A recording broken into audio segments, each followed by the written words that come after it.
The elected president of Uganda, Kyagulanyi Ssentamu Robert Bobi Wine, olunaku olwaleero alayidde obutaddamu kwesembereza omukulu Mathias Mpuga Nsamba awamu n'akabinja ke kubanga ategedde bano babadde batumye kwonoona kibiina kyaffe ekirungi, nagezaako okusaanyaawo, nagezaako okukola ebyo byebakola bye bagamba nti nno bituufu, bye bagamba nti bye bakola bategeera nnyo, kumbe mukwano gwange, muganda wange, nyongera okujjukiza nti bano bo bajja kwonoona ggwanga lyaffe, bajja kusaanyaawo, bajja kubba, tebalina kye bagamba okuggyako okwonoona obwonoonyi n'okubba. His Excellency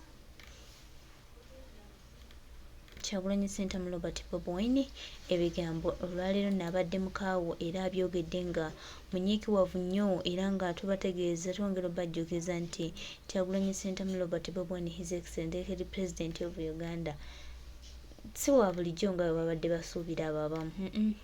Temulowooza nti Kyagulanyi Ssentamu Robert Bobi Wine alina gw'agenda okwegubya, nedda, talina gwegenda kweguya, ate era akola ekituufu ky'alina okukola. Ate twongera obajjukiza n'okubategeeza nti no pulezidenti w'abantu, no pulezidenti w'Abannayuganda. Bannayuganda bamuteekamu obwesigwa bwabwe, Bannayuganda bamwagala. Kati gwe Mpuuga bw'onaaba eri n'obuwuga bwo, ojja olowooze nti no bw'onaalemera mu kifo ky'obukulembeze oba bw'onaabaako ky'oyogera kyonna nti ensi ekuwulire, ensi ebeeko kyekugamba. Twongera okujjukiza mwami Mpuuga nti ono gw'oliko mubanda ate ateeguya ye President Kyagulanyi. Kambawo ebigambo bya His Excellency the President of Uganda ate byawadde eri eggwanga olunaku Honorable Day. Today is Women's Day, the day to celebrate our mothers, our sisters, our daughters, the most important side of humanity. All of you women for turning up in large numbers. And yes, Comrade Sarah talked about it, that it's not so easy to even associate with us. As you know, they are trying as much as possible. The regime is trying to make it abominable to be a freedom fighter or to stand for what is right.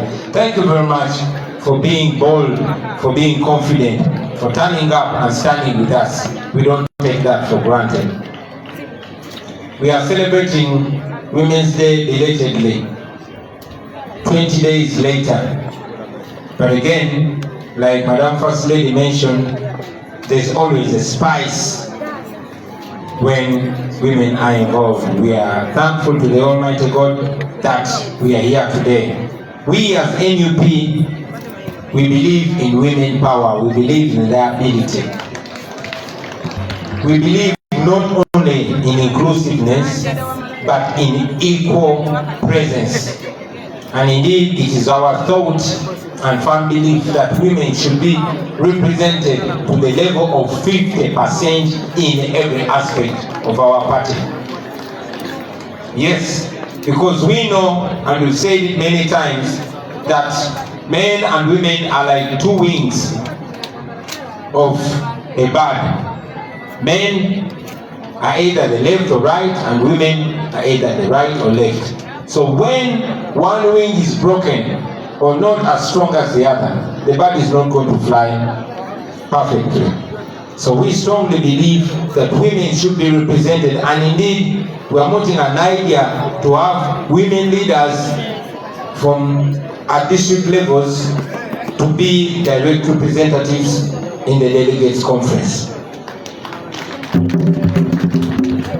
I don't have so much to say to the women today other than appreciate them, and also to speak to them on my behalf and on behalf of our entire party and the struggle that we are leading, that you are such a force. The first picture that we have on our wall, the hero Thomas Sankara told us so many years ago that a revolution without women is dead at birth. And that's very true. Every man you see here probably wouldn't be on time or wouldn't be as confident if they were not being backed by a woman.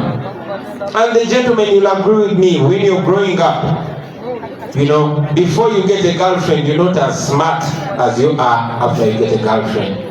And you're always punctual, you're always more responsible because you're trying to impress the woman.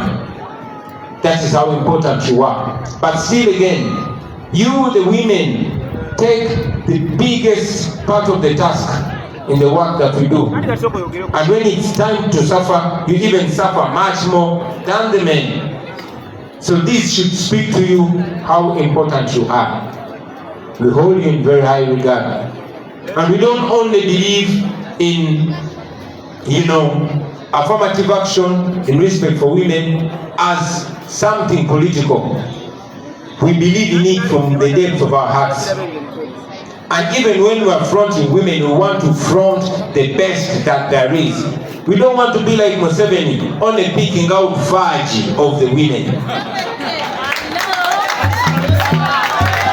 In our government, as the National Unity Platform, we will pick women of value and valor. We will not pick thieves or jokers. And it's at this juncture that I want to add my voice to all the people that have spoken. To you, the women, while we hold you in very high regard, please represent the women folk in the best way they should be represented. Don't be thieves.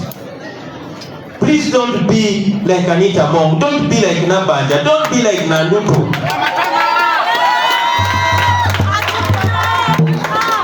Be the women that their children will be proud to call a mother.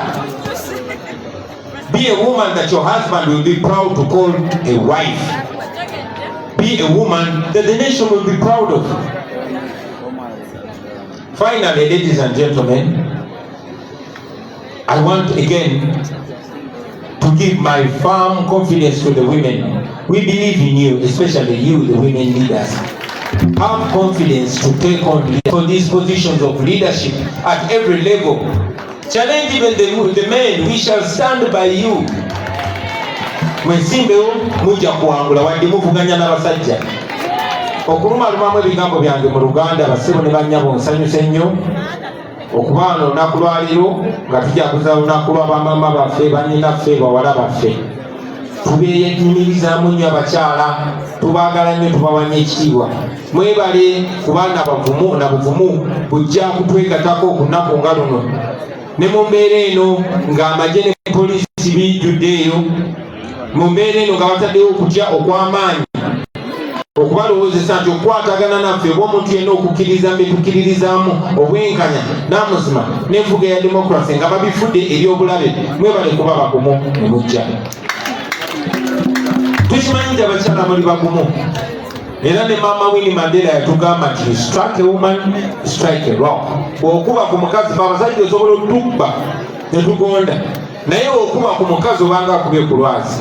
Era ne Sankara n'atusomesa nti struggle yonna oba revolution yonna bwe bulamu abakyala efiira mu kuza. Abakyala muli b'amaanyi nnyo, mumusinga okubeera symbol of resistance. Naye ate n'ekitiibwa kyammwe kyagwira ddala wa Katonda. Tekyewuunyisa nti waliwo ba political prisoner bangi, naye icon w'aba political prisoner ye Olivia Lutaaya. Kuba nina ekitiibwa ekyenjawulo ng'omukyala. Njagala okubasaba abakyala baffe, bwe muba, era ne Facility yakyogeddeko, bwe muba nga muli bakulembeze ku level yonna yonna, temubeera nga bali. Ffe tukkiririza mu bakyala, naye nga byongero kikakasa nti mu gavumenti yaffe eya NUP nga tumaze okuba Museveni tetujja kulonda faaje mbu kubanga twagala bakyala. Tetujja kubanga Museveni, tujja kulondamu abakyala ab'omulamwa. Era nammwe mbasaba mubeere ba mulamwa, naddala mmwe ba MP, nammwe abali mu bifo by'obukulembeze. Tembeera nga Anita Mong, tembeera nga Nabbanja, tembeera nga Nandutu, tembeera babbi, tembeera balyake. Wabaawo okunyigiriza omukyala yenna yenna, mwongere mubeere faamu, tembeera nga Wangadya. Mubeere faamu, mukigirire kye mukkiririzaamu basebo ne bannyabo. Mukigire kye mukkiririzaamu. Abaana bamwe basobole obeeyimirizaamu. Agamba oyo maama wange, mwami we agamba oyo mukyala wange nga taliimu na kuswala. Abakyala ekitiibwa kyabaweebwa Katonda.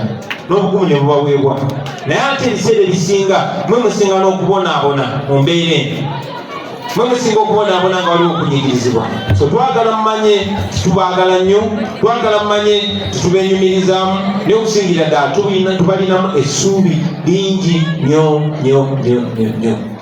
Finally, and this goes not only to the people here but to the entire nation and the world, you all saw how shameless General Museveni is. While the world is shocked with the glaring corruption in parliament, with the theft of taxpayers' money by Anita Among and those under her, Museveni came out to praise her. That is the man that always pretends to be fighting corruption. But we all came to realize that indeed Museveni is abetting corruption. Balabye Museveni bwe yavuddeyo nga ensi yonna emaze okwanika Anita Among ku biliyoni ne biliyoni z'omusolo zabba. Museveni yavuddeyo n'agamba munviire kwa Amongo wange. Ekyo njagala kibalage nti ate tubadde nga tukyogerako muzikize n'olwaleero nkyogereko nti omulimu w'enguzi namba emu yaani ye Museveni, abalala just bakozi be. Ekyo kibalage wawe tuli ne lwaki tulina okulwana okumugyako. And finally, still you also a gentleman that came pretending to be a foot soldier of People Power and NUP that was paraded by Bala. And he pretended to be speaking for us. We are not begging for our freedom because it is our constitutional right. All the people that have been killed, they were killed innocently and they must get justice. All our comrades that are in prison, they are not criminals, they are innocent. And we've been demanding for their freedom. We continue to demand for their freedom. We want freedom for Olivia Lutaya. We want freedom for Machete. Freedom for Kalanzi. Freedom for Mudi Nsanya. We want freedom for all political prisoners. We are not begging Museveni because they are not criminals. They are innocent people. So, to you, Mr. Balam, and all those sycophants of Museveni, Museveni is not God. Museveni is not the law. Museveni is also supposed to be under the law. We don't beg for our rights. We demand for our rights because they are given to us by God and confirmed by the Constitution. Mamulabe omusajja gwe badde Masaka n'ayambala beret zaffe n'ajja yefudde mbatogerera buyegayira Museveni ate baganda baffe be yakwata olw'okuba tebamuwagira. Tetukusaba mwami Museveni kututta, olina okuta baganda baffe kubanga tewali musango. Ate tokomawo tolina kuddamu okukwata abantu nga tebalina musango. This is the reason why we petitioned all legal platforms in the world, including the International Criminal Court. And yes, Museveni is feeling the pressure. And we know our people are going to be released because Museveni has his feet on fire. We are not begging for our freedom, we are demanding for our freedom. Tetusabambu mutuyambo tebaganda baffe ta bannayuganda abo bewakwata bosibye ebbanga erisuka emyaka nga tebalina musango. Ekirala toddamu okukwata bantu nga tebalina musango. Amateeka bwe bagaba we gali gakole. Abantu mubakutte, mubasirye, temubawozesa kubanga mwagala otutiisatiisa, mwagala tukakkane Museveni tetugenda kutya.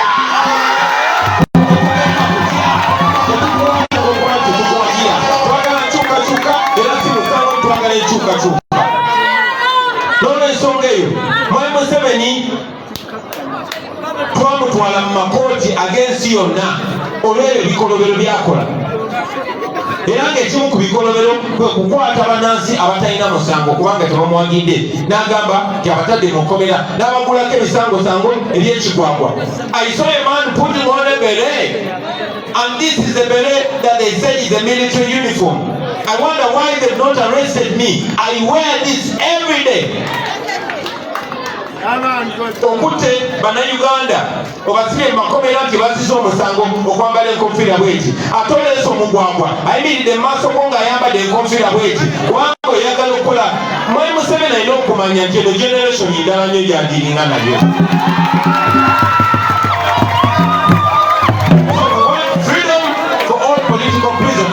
We want freedom for Olivia Lutaya, and we want it now. We want freedom for all political prisoners, and we want it now. We are not going to beg you, Museveni, or whoever you work with. We want our freedom now. I want to salute our sisters, our daughters on this celebration of the International Women's Day. Mwebale nnyo okutuweesa kitiibwa. Maliriza era nga mbakyalenjinga timutekinge ono obukulembeze. What a man do, a woman can do, and sometimes even better. So, mutukulembere oba oliawo bwetunaba n'obukulembeze obw'abakyala nga bungi oba oliawo ensi eneetereramuko kubanga mwe muli bamaama naye nga bwe mbagambye nti mubakyala waliyo abakyamu waliyo n'ababbi so mukyegendereza ekyo basebe ne banyabo mwebale nnyo okumpuliriza mukama abampeera omukisa banyabo. I wish you a very, very, very fruitful day. For our sisters and brothers who are Muslims, Assalamu alaikum wa rahmatullahi wa barakatuh. Thank you for God and my country.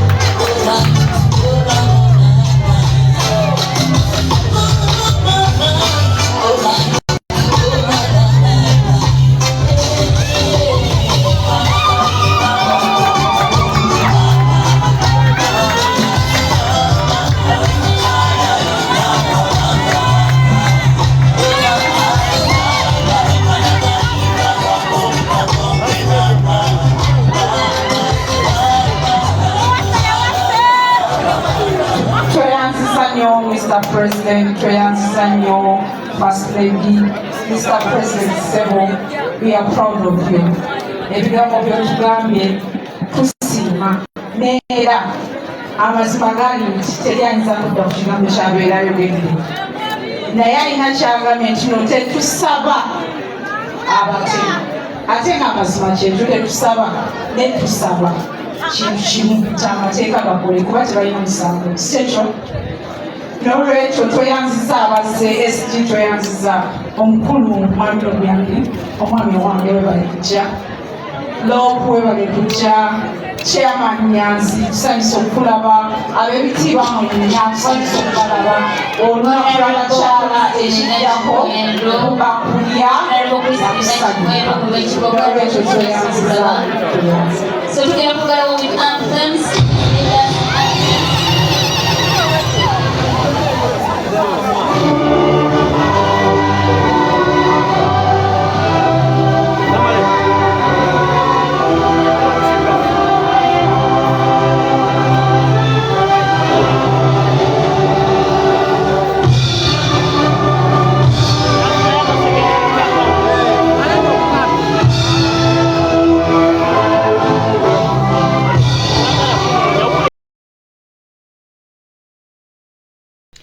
Ebyo bigambo bibadde bya His Excellency the Elected President of Uganda Kyagulanyi Ssentamu Robert Bobi Wine nga yalayidde era n'agamba nti tagenda kukola bintu ebyo bya just kola bukozi akola ekituufu kyalina okukola ng'omukulembeze ate era akobodde bakulembeze banne naddala abakyalimu ensa batambulire eddala nga ye bw'atambula babeere b'amazima eri abaabalonda ate bamanye nti tulina olugendo olw'okutambula tulina olugendo olw'okukola tulina nations ezotuukiriza.